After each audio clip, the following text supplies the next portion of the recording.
मंदिर में पूजा कर रहे हैं, आरती बुझ गई तो घर के लोग ओहो कुछ अनर्थ होने वाला है, कुछ गलत होने वाला है। ये नकारात्मक सोच संसारी लोगों के दिमाग में ही आती है, भक्तों के चित्त में नहीं आती।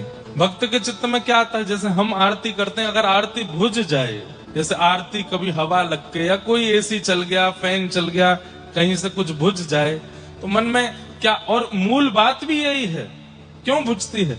ठाकुर जी कुछ संकेत कर रहे हैं कि अभी मेरो पेट भरो ना है, तेने भोग पहले ही उठाए लियो, मुंह को भूख लगी है न और पवा।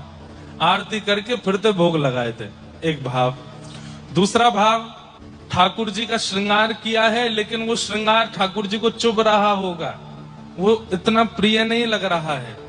हम लोगों को तो केवल सजाने से मतलब होता है, ये तो मतलब ही नहीं होता कि ठाकुर जी को प्रिय लग रहा है कि नहीं, उनको चुभ तो नहीं रहा। कई बार श्रृंगार ठाकुर जी को कष्ट दे रहा होता है तो संकेत रूप में ठाकुर जी ऐसे दिया बुझा देते हैं, वो सुनो श्रृंगार ठीक करो हमारा, हमको सुख नहीं मिल रहा है। कई बार जल झारी नहीं रखते पास में ठाकुर जी को जलपान के लिए।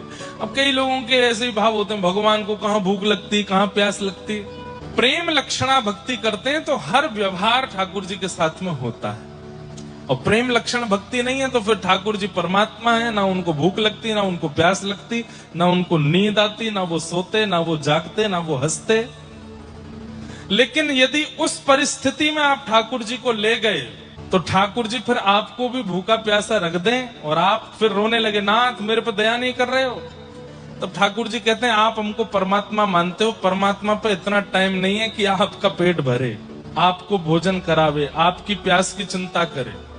जब तुम मुझे परमात्मा मानते हो, ना खाने ना पीने ना सोने ना किसी व्यवहार वाला समझते हो, तो फिर मेरे पास इतना समय भी नहीं कि मैं तुम्हारी चिंता करूं, पूरा ब्रह्मांड है मेरे पास। तो इसलिए ये प्रेम लक्षण की भक्ति है कि हम ठाकुर जी को पवावें, हम ठाकुर जी को सुलावें, हम ठाकुर जी को खिलावें। आवश्यकता नहीं है उनको, लेकिन ये हमारा प्रेम है, हम करावें।